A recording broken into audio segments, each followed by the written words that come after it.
Isang artista nag-back out sa Batang Quiapo. Sa kabila ng lumalaking mundo ng primetime action serye na Batang Quiapo, isa na namang kilalang artista ang biglang nagdesisyon na umatras sa serye. Ready na sana siya para sa isang major role, ngunit nagulat ang lahat ng biglang umatras. Ito bago pa man sumalang sa matitinding eksena. Yun sa bulong-bulungan, nagkaroon na siya ng initial training at workshop. Pero nang makita ang mabibigat na stunts, habulan at barilan, tila nagdalawang isip siya kung kaya ba talaga ng kanyang katawan. Disiplina ang ganitong klase ng proyekto.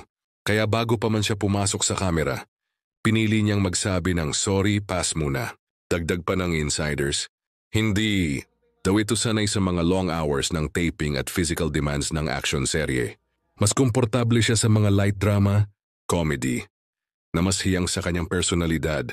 Sayang, dahil malaking exposure sana ito para sa kanya, makakasama na sana niya ang King of Primetime at iba pang bigating bituin ng teleserye. Pero gaya ng sabi ng ilan, mas mabuti nang umatras kaysa ipilit at mapahamak. Ngayon, malaking palaisipan sa mga netizens. Sino itong muntik ng sumabak pero umatras din sa huli?